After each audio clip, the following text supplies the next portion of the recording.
In past few years, many countries opened their door to global founders, but after a while, something went wrong. Fake startups, ghost companies, abused startup visa and visa programs. And it means after a while, we have less trust, which is very normal. I give them the right. Then we have tighter and harder process for accepting global founders. And all in all, everything goes very bad for both countries who actually provide this kind of visas and real startup founders. Let's be clear. We cannot judge all those founders who misuse startup visa because there are always some excuses. Some people maybe were very distraught about all the visa process, or I don't know. We are not in that position to judge people, but for sure, we can say one important thing that this kind of fake startups or fake visa definitely damage the trust and damage startup visa process for real founders. Probably already you heard about the stories of fake startups, and always it starts with one party, one agency that help you to get visa, and they can provide you with business plan, pitch deck, even MVP, and usually they onboard some fake founders, unfortunately, and with their family, they help them to move to new country. And the worst thing about whole process is, from one hand, it really damaged all the trust and all the processes that already those governments provided for real founders. And of course, for real founders, it's a very bad news because they always have to prove themselves that we are real. And all these kind of fake startups make everything way more harder for newcomers. And from another side, usually these kind of agencies and parties doesn't care that much about after, right? Because after a period of time, you have to prove any kind of achievements, or if you already raise, or whatever. And as these are fake startups, you cannot prove enough achievements, and probably you cannot renew your visa. And the whole thing will be a big mess and very hard to handle. So this is something that definitely we can say it's a real damage.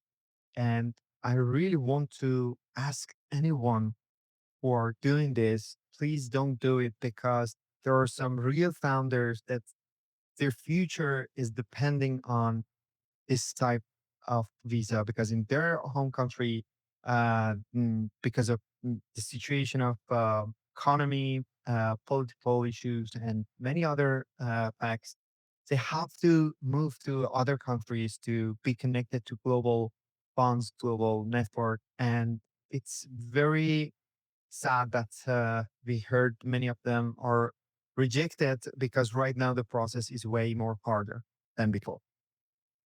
You might think it's not a big problem, and that at the end, governmental authorities easily can differentiate between fake and real startups. But to be honest, it's not like that, because from one hand, as soon as you have more fake startups, it means policymakers and governmental authority need to be more cautious about all these processes, and they have to reject even good founders, not the best one. But it makes everything more harder for future founders.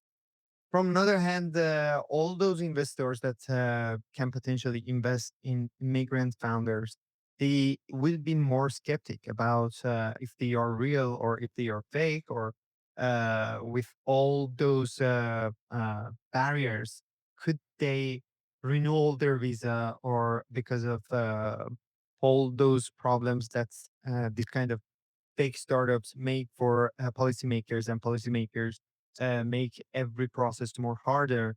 is it possible for those immigrant founders to renew their visa and stay in that country or not? So all those investors start to be more skeptic about these kind of startups. And at the end, all those real founders and real startups, they have to probably wait longer for the final result, or even they have to be involved with even more bureaucratic processes that policymakers to be sure they are real startups. So all in all, everything could be way harder and more complex for real startups. And it's not something that we are searching for. You can imagine we are in the middle of a party and someone trashed whole party. And when you have one new guest, probably the host always look at it more skeptic. That if again he's going to trash even more, or if they are normal people. So that's one of the hardest thing that these days they are facing in Europe, especially. But let's start why this happened in the first place. We have many different reasons. First of all, it is very hard to understand if one startup is just real and it has a very shiny future, because usually in very early stage, you just look at the background of co-founders, probably the market size and potential for scalability, and whole idea and how probably they make money. These are the most real ones that you can count on. That so this is the first problem that's usually especially policymakers have problem. The second problem is no screening. Um, for whole process from when you apply for that until the moment that you want to renewal, there is no very firm screening of uh, if they already got some achievements or not. And from another hand, we always have problems with following up by some maybe governmental authorities, or even facilitators, because depending on which countries we are talking about, maybe we have some third parties in between, like Netherlands, that they have facilitators, and actually that's the main responsibility of facilitators to screen and check and do follow-ups and see if they are good enough to renew their visa. So it's not about fraud, I believe. More than anything like fraud, it's about uh, a very weak system. It's like you have the infrastructure, but you don't care about onboarding process. So when you don't think about onboarding process, it means um, you really cannot control every startups that they move, and if they are in the right path to win in the future. At Caravantures, we really take this seriously because we are not just another accelerator or even one agency who actually help those startups to relocate. We are thinking way bigger. We actually want to build the first startup ecosystem diaspora, and for this, we have some very firm values. The first one is quality screening. We just support those founders who are real, and we check their backgrounds, we check their idea, the market size, how much scalable they could be, and how they actually can be successful in the future.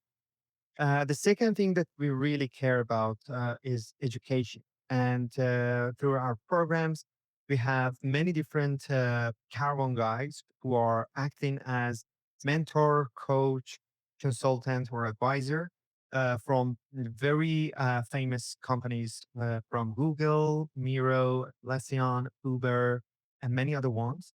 And we really want to be sure that all those startups that can be part of our program, they will be onboarded based on their needs and their requirements and the context they are moving.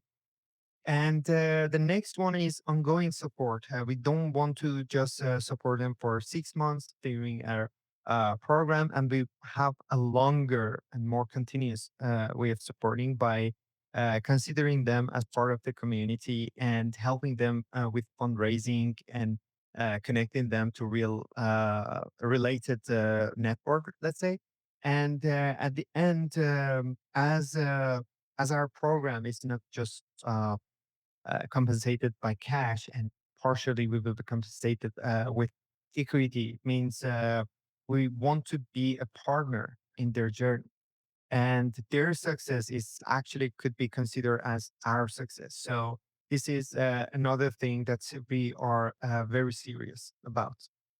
In the end, I can say startup migration is very powerful but very fragile as well, and it works only if we build it with transparency, trust, honesty, and of course, a big support of those people who are already was part of this uh, ecosystem. And this is what we are going to create at Caravantures. So if you think you are a serious founder or an ambitious uh, co-founder, talent co-founder, uh, please apply for our programs. And at the same time, subscribe, share, and let's build something very cool together, because we believe uh, the only way that we can achieve our goals is when we do it together.